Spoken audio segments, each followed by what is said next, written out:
Hello friends.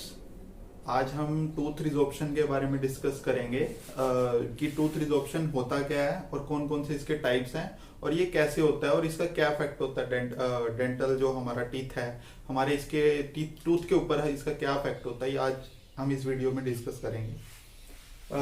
Tooth resorption क्या होता है? एक ये मेनली जो होता है हमारा जो टूथ स्ट्रक्चर है वो लॉस हो जाता है। वो किसकी वजह से होता है टूथ लॉस? आपको पता ही होगा कि ओस्टियोक्लास्ट जो सेल्स होते हैं वो मेनली हमारे रिजॉर्प्शन में वो रिजॉर्प्शन की वजह जो होती है मेन वो ओस्टियोक्लास्ट सेल्स होते हैं। ओस्टियोक्लास्ट सेल्स के एक्टिवेशन की वजह से हमारा टूथ स्ट्रक्चर लॉस हो जाता है। वो हमारा फिजियोलॉजिकल प्रोसेस भी हो सकती है या फिर हमारा पैथोलॉजिकल प्रोसेस भी हो सकती है। फिजियोलॉजिकल प्रोसेस तो मतलब जैसे हमारे डेसिडुअस टूथ आ रहे हैं, तो हमारा जो हमारे परमानेंट टूथ हैं, डेसिडुअस टूथ हैं, परमानेंट टूथ जो इरप्ट हो रहे हैं, जो हमारे सक्सेसर्स आ रहे हैं, उनकी वजह से जो उनके रूट पे प्रेशर लग रहा है, डेसिडुअस टूथ के रूट पे प्रेशर लग रहा है, आप डायग्राम में देख सकते हो। तो उसकी वजह से जो क्या होगा वो रिजॉर्प्शन होगी उसकी, डेसिडुअस टूथ की, वो होती है फिजियोलॉजिकल। और जो पैथोलॉजिकल डिसऑप्शन होती है, पैथोलॉजिकल मतलब हमारे जो परमानेंट टीथ में होती है। परमानेंट टीथ में पैथोलॉजी मतलब कोई डेंटल अनोमली होगी या फिर हमारा देन हमारे इसके कोजिस मतलब किसकी वजह से होता है ये जो टूथ रिजॉर्प्शन है वो क्यों होता है? तो हमारा मेनली हमारा पेरियपाइकल पेरियोडोंटाइटिस अगर हो गया पेरियपाइकल रीजन में, ये रीजन है, लेकिन ये इसका स्लाइट इफेक्ट है, मतलब रिजॉर्प्शन में इससे कम ही रिजॉर्प्शन होती है हमारी। सेकंड हमारे पास हो जाएगा इम्पैक्टेड टीथ, मतलब कि जो टूथ है, जैसे दो टूथ हैं, आप देख सकते हो डायग्राम में, दो टूथ है, एक टूथ की जो रूट है वो दूसरे एडजेसेंट टूथ को प्रेशर लगा रही है।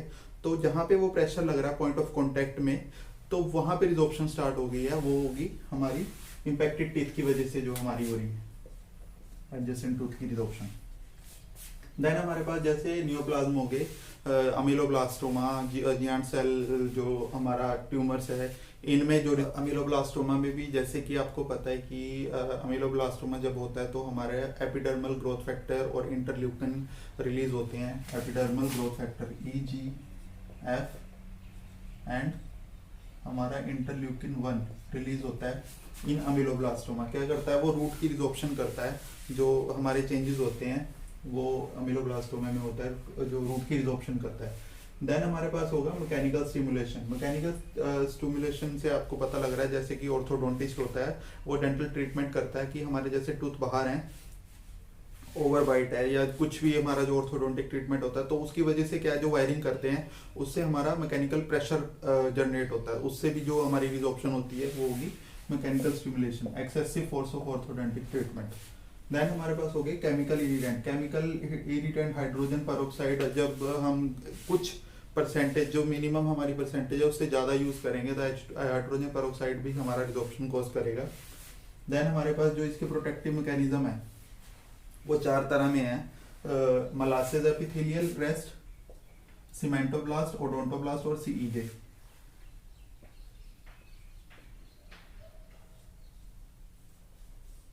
MEOC के नाम से आप MCOC के नाम से इसको आप इसकी वो बना सकते हो, निमोनिक। मलासिस एपिथेलियल रेस्ट क्या आता है? जब हमारा ऑर्थो ट्रीटमेंट चलता है तब होता है ये हमारा, जो हमारे एपिथेलियल रेस्ट है, ऑर्थोडोंटिक ट्रीटमेंट हुआ जैसे हमारा that lead to mechanical stimulation, तो उससे क्या होगा कि हमारा प्रेशर बढ़ेगा, रूट की रिजॉर्प्शन होगी हमारी, तो उससे क्या है लास्ट में इन्फ्लेमेशन होगी, तो वो हमारे मेलासिस एपिथेलियल रेस्ट करते हैं। सीमेंटोब्लास्ट जो होते हैं वो अनइरप्टेड जो कैनाइन है उसकी वजह से जो हमारा होता है वो सीमेंटोब्लास्ट होता है। ओडोंटोब्लास्ट क्या करता है? पल्प वाइटलिटी जो होती है उसकी, मतलब वाइटल पल्प कितना हमारा वाइटल है, जिंदा है, वो हमारा जब हमारा डेंटल ट्रोमा है वो हुआ है उसके बाद जो पल्प कितना जिंदा है हमारा, फिर वाइटल कितना है, वो ओडोंटोब्लास्ट हमारा होता है। CEJ में क्या होता है? इम्पैक्टेड कैनाइन की वजह से होता है कि हमारा ऑपरेटिव, मतलब जब हम डेंटल ट्रीटमेंट कर रहे हैं उस टाइम हमारा इम्पैक्टेड कैनाइन इफेक्टेड हो जाता है, तो हमारा CEJ में प्रोटेक्टिव मैकेनिज्म है, जो सीमेंटोब्लास्ट सेल्स है, ओडोंटोब्लास्ट सेल्स हैं, सीमेंटोइनम और मेलासिस जो एपिथेलियल सेल्स हैं, तो ये हमारे प्रोटेक्टिव मैकेनिज्म पर। जो टूथ रिजॉर्प्शन में बात करेंगे हम, इसके टाइप्स की बात करेंगे, इंटरनल और एक्सटर्नल। इंटरनल टूथ रिजॉर्प्शन क्या होती है? जो हमारी इंटरनली स्टार्ट होती है विद इन द क्राउन और विद इन द रूट। हमारा क्या होता है इंटरनल टूथ रिजॉर्प्शन में मेनली हमारा जो इडियोपैथिक अननोन कोज होता है, और इसमें क्या होता है डेंटिन और पल्प की जो वॉल है वहां से स्टार्ट होता है जो भी हमारा रिजॉर्प्शन है, मतलब वहीं से स्टार्ट होगा डेंटिन और पल्प से सेंट्रली स्टार्ट होता है। और इसमें कौन से टूथ मेनली अफेक्ट होते हैं, हमारे इंसाइजर्स मेनली अफेक्ट होते हैं, जो सेंट्रल इंसाइजर और लेटरल इंसाइजर हमारे होते हैं वो मेनली हमारे इंटरनल टूथ रिजॉर्प्शन में अफेक्ट होते हैं। और ये एसिम्टोमेटिक है, कोई सिम्टम नहीं आपको दिखेगा, ना तो टूथ एक दिखेगा ना ही कोई इन्फ्लेमेशन दिखेगी। हमें एक्सरे करा के पता लगेगा कि हमारा जो ये इंटरनल टूथ रिजॉर्प्शन है या एक्सटर्नल टूथ रिजॉर्प्शन है। और हमें क्या इसको मतलब जो एग्जाम में क्वेश्चन पूछा जाता है पिंक टूथ ऑफ मम्बरी, इसको बोला जाता है पिंक टूथ ऑफ मम्बरी। इसमें राउंडेड जो पिंक एरिया है वो विजिबल होता है इन द वेस्कुलर पल्प, जो पल्प की जो वेस्कुलरिटी है वहां पे हमारा एक पिंक स्पॉट हमें दिखेगा। रेडियोग्राफ क्या शो करेगा हमारा एनलार्ज एरिया, मार्जिन होंगी इसकी शार्प स्मूथ और क्लियरली हमें दिखेंगी रेडियोग्राफ में इसकी मार्जिन क्लियरली।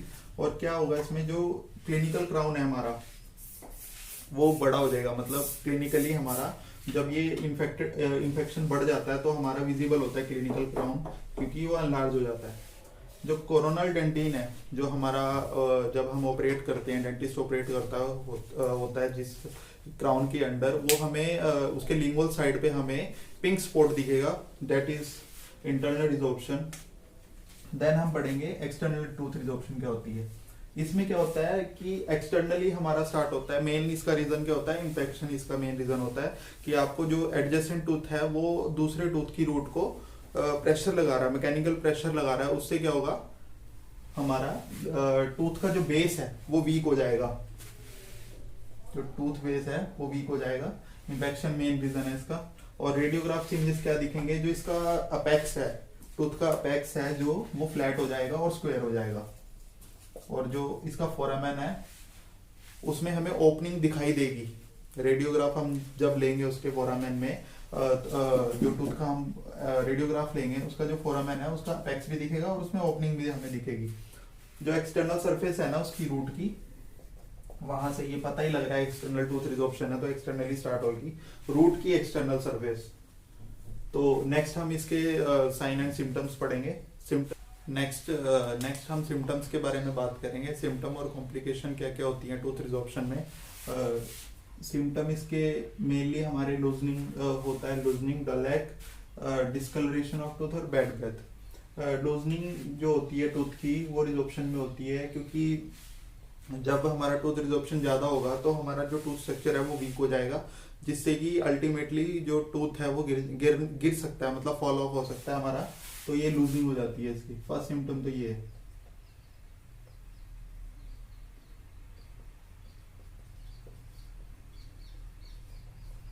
देन हमारे पास डलैक है, फिर हमारे पास डिस्कलरेशन। आपको पता है कि जब टूथ की रिजॉर्प्शन होगी तो स्ट्रक्चर लॉस होगा, जब स्ट्रक्चर लॉस होगा तो जो टूथ है उसका नॉर्मल कलर है वो चला जाएगा, डिस्कलर्ड हो जाएगा टूथ। नेक्स्ट हमारे पास बैड ब्रेथ है।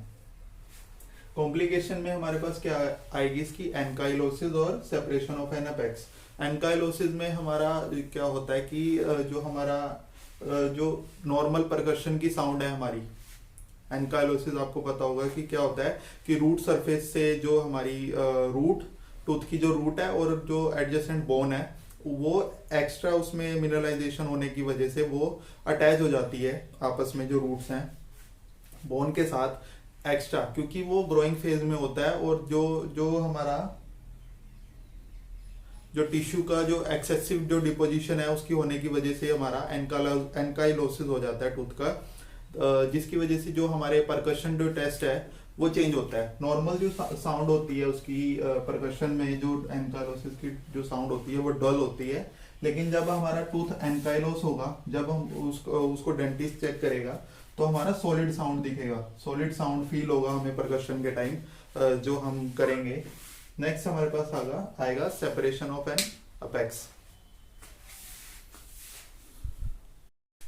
सेपरेशन ऑफ एन अपेक्स में हमारे पास क्या होता है, जो रिजॉर्प्शन होती है हमारी टूथ रिजॉर्प्शन वो इरेगुलर होती है, और जो हमारा जो पार्ट है ना टूथ का वो कट ऑफ हो जाता है, जो रिजॉर्व हो चुका है वो कट ऑफ हो जाएगा, that will lead to fragmentation, मतलब उसकी फ्रेगमेंट्स हो जाएंगे हमारे पास, जो लास्ट में हमें वो दिखेंगे। फर्स्ट तो वो बरी हो जाएंगे, बरीड हो जाएंगे, उसके बाद वो कुछ टाइम बाद वो हमें दिखेंगे। तो ये सेपरेशन ऑफ एनापेक्स, मतलब जो इरेगुलर होगी इसमें जो रिजॉर्प्शन होगी वो इरेगुलर होगी, और जो टूथ के जो फ्रेगमेंट है वो अलग होके कुछ टाइम बाद हमें दिखेंगे। हम इसमें पढ़ेंगे मैनेजमेंट ऑफ टूथ रिजॉर्प्शन। आप को पता है कि हम किसी भी चीज की मैनेजमेंट करते हैं डेंटिस्ट्री में, तो हम सबसे पहले उसका क्या करते हैं, जो स्टिमुलेंट जो उसको कर रहा है उसको रिमूव करेंगे। तो फर्स्ट होगा removal of stimulant factor. Stimulant factor क्या है इसमें, मेन इसमें प्रेशर है, कि हमारा प्रेशर मतलब कहाँ से लग रहा है, या तो कोई ट्यूमर है टूथ के आसपास कोई ट्यूमर है जिससे कि टूथ रिजॉर्प्शन हो रही है, तो वो हम हटाएंगे। नेक्स्ट हमारे पास कोई इन्फेक्शन है वो हम निकालेंगे, मतलब जो उसका ट्रीटमेंट वो करेंगे। नेक्स्ट हमारे पास ऑर्थोडोंटिक ट्रीटमेंट, या फिर इम्पैक्टेड टीथ हमारा है वो हम रिमूव करेंगे। इम्पैक्टेड टीथ हमारा मेन रीजन होता है इसमें, और ऑर्थोडोंटिक ट्रीटमेंट जो है वो भी हमारा जो टूथ रिजॉर्प्शन करता है वो भी हमारा जल्दी से जल्दी हो, ये हम कोशिश करेंगे। पल्पेक्टोमी इसका सेकंड जो है वो हम करेंगे। पल्पेक्टोमी में क्या करते हैं हम, ग्रेनुलेशन टू टिश्यू है उसको रिमूव करेंगे, और ब्लड सप्लाई भी को भी हम मतलब ओस्टियोक्लास्ट जो सेल्स है उसकी एक्टिविटी को रोकेंगे। थर्ड हमारे पास क्या होगा, कैल्शियम हाइड्रोक्साइड जो होगा वो यूज करेंगे हम 6 से 24 महीने के, मतलब हम उसको 6 महीने या हम साल या 1.5 साल तक हम उसको कैल्शियम हाइड्रोक्साइड लगा के रखेंगे। तो उसमें क्या होगा, उसका कैल्शियम हाइड्रोक्साइड आपको पता है कि एंटीबैक्टीरियल इफेक्ट है उसका, और ड्यूरेशन ऑफ एक्शन भी कैल्शियम हाइड्रोक्साइड का ज्यादा है। तो वो क्या करेगा कि हमारा जो डेंटिन का जो पीएच है उसको बढ़ाएगा। उससे क्या होगा, डेंटिन का जो पीएच बढ़ेगा तो क्या होगा, जो ओस्टियोक्लास्ट सेल्स की एक्टिविटी है वो रुकेगी। अगर ओस्टियोक्लास्ट सेल की एक्टिविटी रुकेगी तो हमारा अल्टीमेटली रिजॉर्प्शन कम होगी और खत्म होगी। तो हम क्या करते हैं इसमें, कैल्शियम हाइड्रोक्साइड लगाते हैं। तो ये क्या करता है, एसिड हाइड्रोलाइसिस करता है। एसिड हाइड्रोलाइसिस मतलब जो हमारा पेरियोडोंटल टिश्यू है उसकी जो हमारा इन्फेक्ट हो चुका है उसको हाइड्रोलाइज करेगा, और क्या करेगा, एल्कलाइन फॉस्फेटेस को एक्टिवेट करेगा, जिससे अल्टीमेटली हमारी मिनरलाइजेशन और जो ग्रोथ फैक्टर हैं वो एक्टिवेट होंगे। जैसे कि जो मीडिएटर्स हैं इंटरल्यूकिन और हमारा एपिथेलियल ग्रोथ फैक्टर्स हैं, वो हमारे एपिडर्मल ग्रोथ फैक्टर्स हैं वो एक्टिवेट होंगे, जिससे कि हमारा सेल्स ग्रोथ बढ़ेगी। तो ये हमारा आज टूथ रिजॉर्प्शन था। अच्छी लगी हो तो लाइक करें, शेयर करें, सब्सक्राइब करें। मिलते हैं नेक्स्ट वीडियो में, तब तक जय हिंद।